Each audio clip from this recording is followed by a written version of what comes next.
Hi everybody, Coach Abby back for our Training Tip Thursday. Today we're going to talk about the hip hinge. The hip hinge is fundamental in the gym, but it also affects us outside of the gym as well for everyday things such as lifting heavy objects, picking up our children, leaning over the counter to brush our teeth or wash our hands, vacuuming, and more. When we are hip hinging, we want to first discuss our hip tilt, all right? So if you see standing here, all right, I can push my booty out and I've got this big curve in my back. I naturally have a lower back curve in our lumbar spine already because it helps us support the weight of our body and some of that impact as we move, okay? However, if we have an excess curve from our hips, we're not going to be lifting with our legs like we want to in the hip hinge. Instead, we're going to lift with things such as our back, all right? Or we're going to be putting more pressure into our knees and areas that we do not want to injure. So first thing we're looking at is our hip tilt. I can go ahead and rotate those hips under, tucking my tailbone, all right, a nice glute squeeze here. I can also do this from a cat-cow position, all right, and we've talked about this in class before, but I'm going to go down in my quadruped position here. I'm in a neutral stance right now with my spine, all right, long head from crown all the way to my tailbone. From here, I can go into my cat where I'm going to tuck my tailbone and push up through my spine. Next, I can go lengthening my tailbone, tilting my hips back into my cow. So while we're in this cat-cow position, we're not necessarily maintaining that neutral spine, but we are working on what it feels like to have those hips tilt one way or the other, okay? This is a good thing to practice at home just to familiarize yourself. If one of your coaches says, hey, tuck your tailbone, you're gonna be rotating those hips underneath just like you would for that cat. What we don't wanna see is that extra rotation for that cow as we're leaning and bending over to go pick something up. Again, that's gonna put a lot of pressure into my lower back, so I wanna avoid that. One of the first things we can do to make sure that we're practicing our hip hinge is we can get a PVC pipe. If you have a mirror at home, awesome. Make sure you can see yourself in that mirror. Otherwise, grab a partner and have them double check for you from all angles.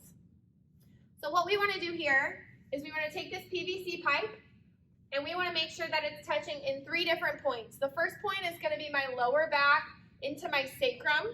Okay, this will be as close to our tailbone as we can get. My second point is going to be my upper thoracic spine, so right in here, just about by my shoulder blades, okay? And then my last point is going to be my head. So nice, long, neutral spine. Here it is, and this is how I'm going to hold it as I make this movement. I'm touching, again, in my sacrum, up in my thoracic spine here, and on my head up above. So when we're in this position, we're going to go ahead and stand shoulder width apart. And we're just going to make our way nice and slow, pushing with my hips. I'm moving backwards. My weight is shifting into my heels. But as I lower, I'm maintaining all 3 of those points. I'm getting to this neutral stance here. I'm maintaining point in my sacrum, my thoracic spine, and up here by my ponytail on my head. From here, I'm just going to pull those hips up. Again, maintaining all 3 positions as I'm raising and as I'm lowering here again. Pushing the hips back and coming forward. Really important. I think a lot of us do a good job lowering, and then as we stand up, especially if we add weight in our hands, let's pretend this is a barbell, we like to come from here to shoulders and up. My hips are not doing the work there, so instead I need to make sure that I'm here and I squeeze those glutes, moving those hips forward. So this is a hip hinge. It is driven by the hips. After you've mastered that PVC pipe and you know what it feels like to have contact with all 3 positions here, we can go to body weight hinging. This is really good. You're going to make sure that you get that stretch. I recommend doing it from a wall first to make sure that your hips are going back. So I start at the wall. I'm going to take about a foot, step off, stack my feet, okay, neutral stance here, and I'm going to make sure that my hands go on my hips so that I can push them, just another feedback, push them towards the wall. You'll notice my hips were the first thing to move. My shoulders just follow. I'm gonna see if I can get all the way to the point where I can touch that wall, and then I'm squeezing my glutes forward. So that was a little bit far for me because I had to rock. So I'm gonna take a step back and try that again. I'm pushing my hips back. I can feel that stretch in my hamstring. Right now, if I had a buddy to check my PVC pipe, it would be on my tailbone, my thoracic spine, and my head. A common mistake that we see with hip hinging, all right, when deadlifting, when doing an RDL, is a kink in our neck here. So it'll look like this.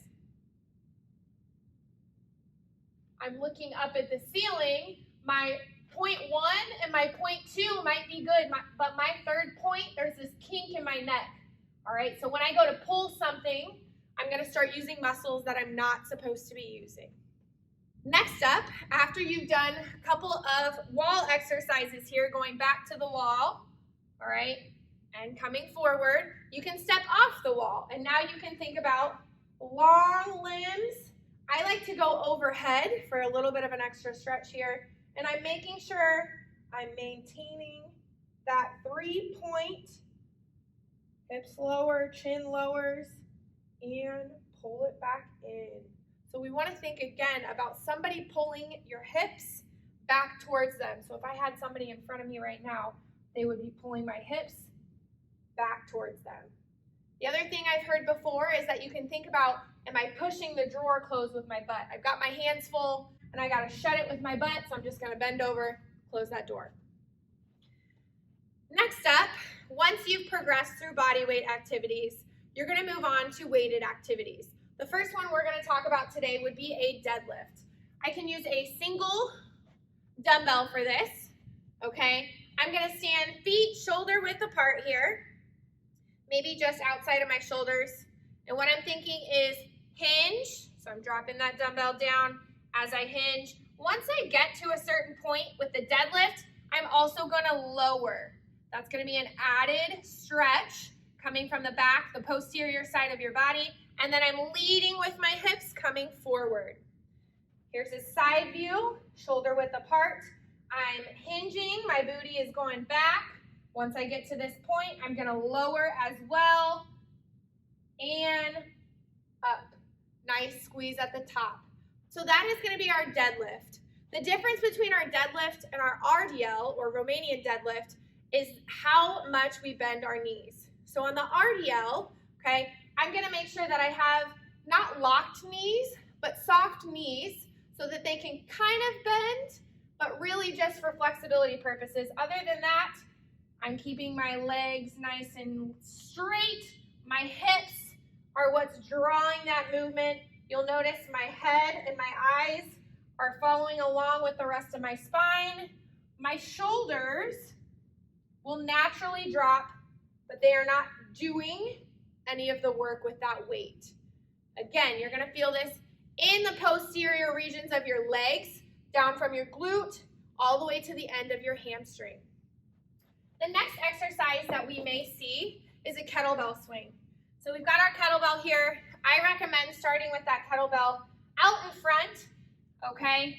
And we have to discuss how we start the kettlebell swing first to make sure we're not injured. So the first thing we're gonna do, feet shoulder width apart. We're gonna engage our latissimus dorsi back here, also known as our lats. So I'm gonna make sure that I'm back and I'm pulling down. I always hunker down. I'm pulling down. I know that they're there. I'm stable. So next, I'm gonna hike my kettlebell. All right, you can start this by going hinging, just like we talked about, reaching down to get that kettlebell, and we're going to hike it like that. Hike and back. You'll notice the kettlebell does swing. It's not completely taut, all right? And that's normal. My elbows are not incredibly locked out. They are also a little bit relaxed. From here, once I get into that hiked position, the next thing I do is hips come forward, using my momentum to swing that dumbbell out. Kettlebell swings are leg-based, so we don't want to see anybody doing a front raise with this kettlebell, all right, at an extended range. we are using our momentum to propel that kettlebell in front of us. So here we go. Down in my position, I've got my lats engaged. Hike, swing, hike, swing, hike, swing. My elbows are bent. My grip on the kettlebell is strong, but it is also allowing the kettlebell to swing. Every time I'm hinging and pulling back up with my hips. The last thing you want to think about with this kettlebell swing is that you want to pull it down. Pulling that kettlebell down for extra resistance, all right? Kettlebell swings are fun, but you gotta have good form. Last but not least, we're gonna talk about our bent over row. So with my dumbbell here, or my kettlebell, today we're using dumbbell, okay? I'm gonna make sure that I'm hinging. I'm gonna go 2 hands on the dumbbell. Hinging, 3 points, good, and I can row. Right now, I'm isolating my hamstrings, they are working. I'm also using my lats and some upper back to get this dumbbell up to that rowed position. To come out of it, I would make sure that that dumbbell is close, bringing my hips forward, and then I could go up and wait probably.